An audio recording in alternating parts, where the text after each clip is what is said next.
He is in, and he says he's in it to win it. Hi, I'm Brian Lilley, political columnist for the Toronto Sun. Brad Bradford ran for mayor in the last by-election to replace John Tory. He didn't win, but stayed on council, and he has set himself up as something of an opposition leader. Well, now he is announcing officially that he's in. Sure, he has been campaigning in many ways for many months. He's set up with different organizations, met with people, tried to make it clear to others that he is looking to run again. Well, now he is the only official contestant that will go up against Mayor Olivia Chow. More will enter for sure. But I took a chance to sit down and talk with Councillor Bradford about why he wants to run, why he's announcing now, and why he thinks he should be the man for the job. Yeah, in October of 2026, my name will be on the ballot to be the next mayor of the city of Toronto because I love this city and we got to fix it. I want Toronto to be the best city in the world to raise a family, build a business, and unlock your potential. And right now, a lot of Torontonians are feeling like we're not living up to that potential. So we got to get back to basics. We have to be a clean city. We have to be a safe city. We have to be a city that you can afford. We have to be a city that you can get around. So why announce now more than a year before the election is actually happening? I think it's important for Toronto to have a conversation about the future of this city. And I've spent the past 2.5 years going across all 630 square kilometers of this city, listening to residents, their hopes, their aspirations, but also their frustrations and challenges with day-to-day life. And my goal, plainly stated, is to make Toronto the best city in the world, to raise a family, to build a business, and unlock our potential. And right now, it doesn't feel like City Hall is living up to that potential. So we have to fix Toronto, we have to fix the city, and we have to get back to basics. And that's why my name will be on the ballot for mayor in October of 2026. Is this an attempt to try and stake ground early and scare away other potentials? Because, in the by-election, I forget how many candidates there were, but there were several viable, realistic candidates, and a lot of them split the vote and allowed Olivia Chow in. Is this announcing early? Is this your way of saying, I'm the standard bearer to take on Olivia Chow?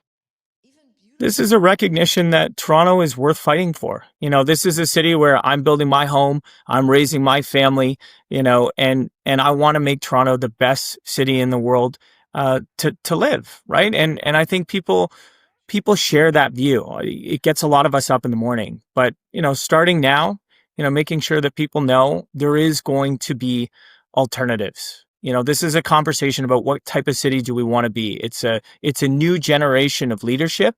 And it's a new chapter for Toronto. And it's going to be solutions that are really focused on the practical things that can make your life better. Making safety a priority, tough on crime, making sure that we are a city that the laws are respected and upheld, making sure that we're doing everything that we can to make Toronto more affordable for families, for small business, for seniors. And making sure that Toronto is a city you can get around, because I hear from people all the time that no matter where you are, it always feels like Toronto is an hour away from Toronto. So these are the basic things that the city needs to take care of. These are the things that Mayor Chow has ignored during her tenure. And these are the things that I know I can get to work on right away and improve quality of life for everybody who's trying to call the city home. Earlier this week, I wrote a column taking the city to task, and Metrolinx, which is not a city operation, but we are a great city and we host great events and we act like a tiny small town when it comes to dealing with traffic. So we had a bunch of events. We had the Blue Jays game. We had the Leafs Habs preseason game going on. We had MLSE with Lionel Messi playing. We had a huge concert at Bud Stage. More than 100,000 people were coming into the core, either from different parts of the city or from the suburbs surrounding.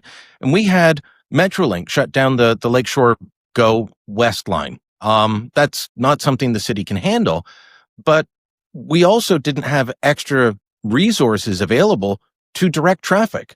And one of the things I said is, look, Toronto could not only learn how to win a Stanley Cup from the guys in Sunrise, Florida, they could learn how to empty out an arena or a stadium. Because if you go to a game in Sunrise, Florida, you do not have a choice in where you're going. You've got traffic cops there directing you out in the most efficient way, and then you find your way home.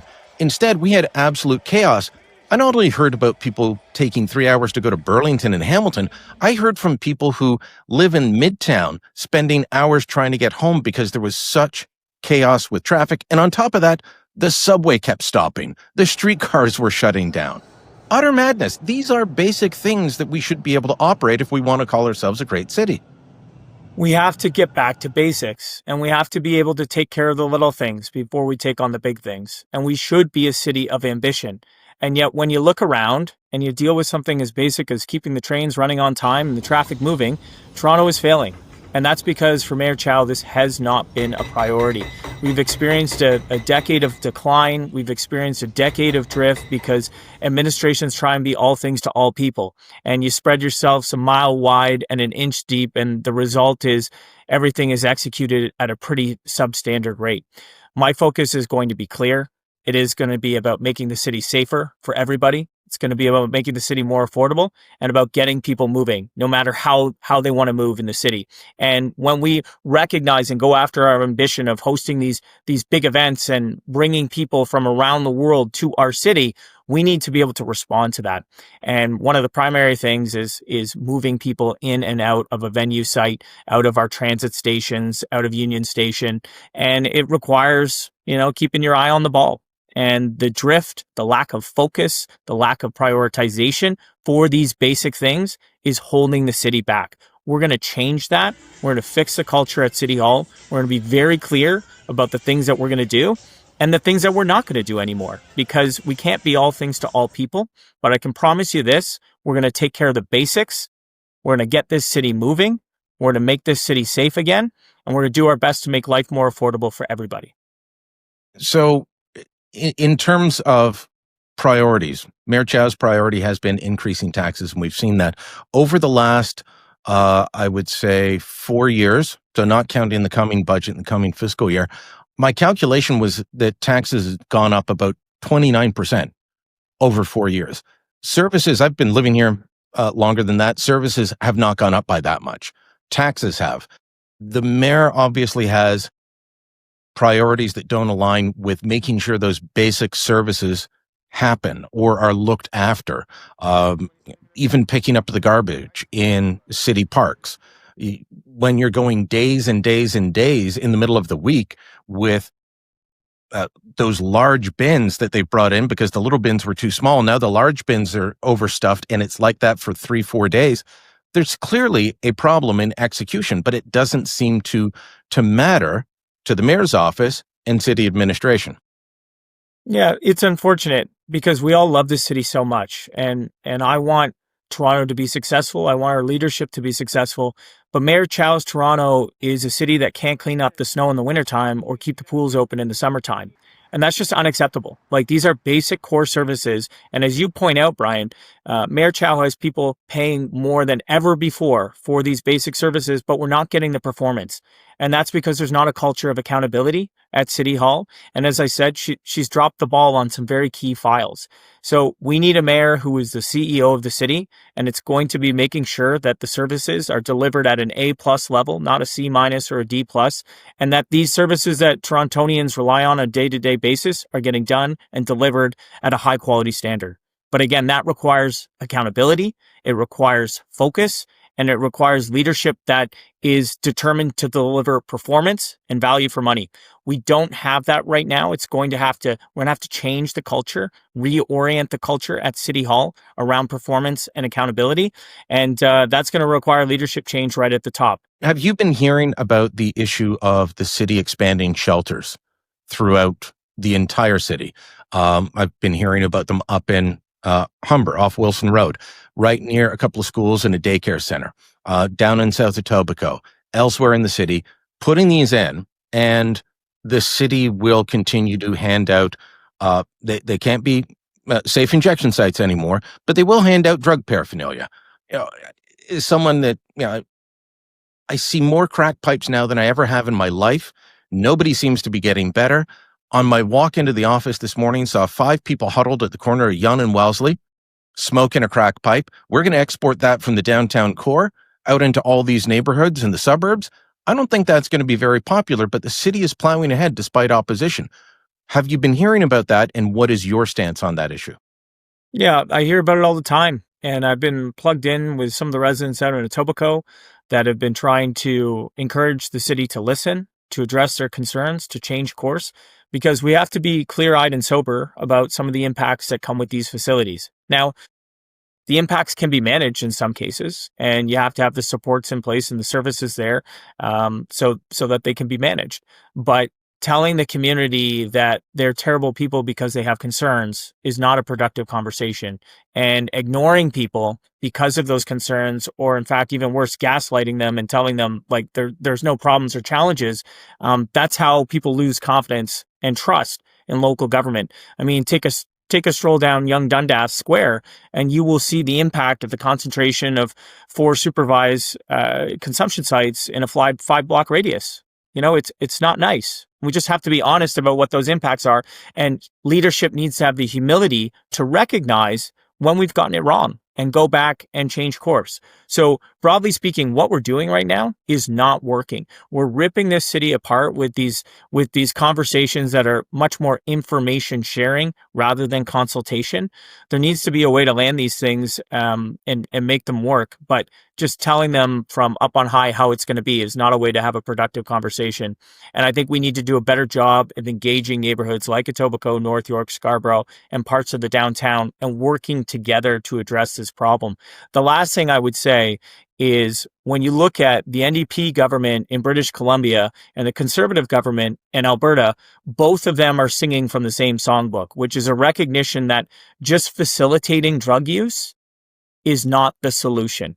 You know, we've tried that. Toronto's tried that It for was called years the now. Toronto model, and they wanted to follow BC's lead, and BC's backing away from it. That's right. And I think Ontario needs to do the same thing.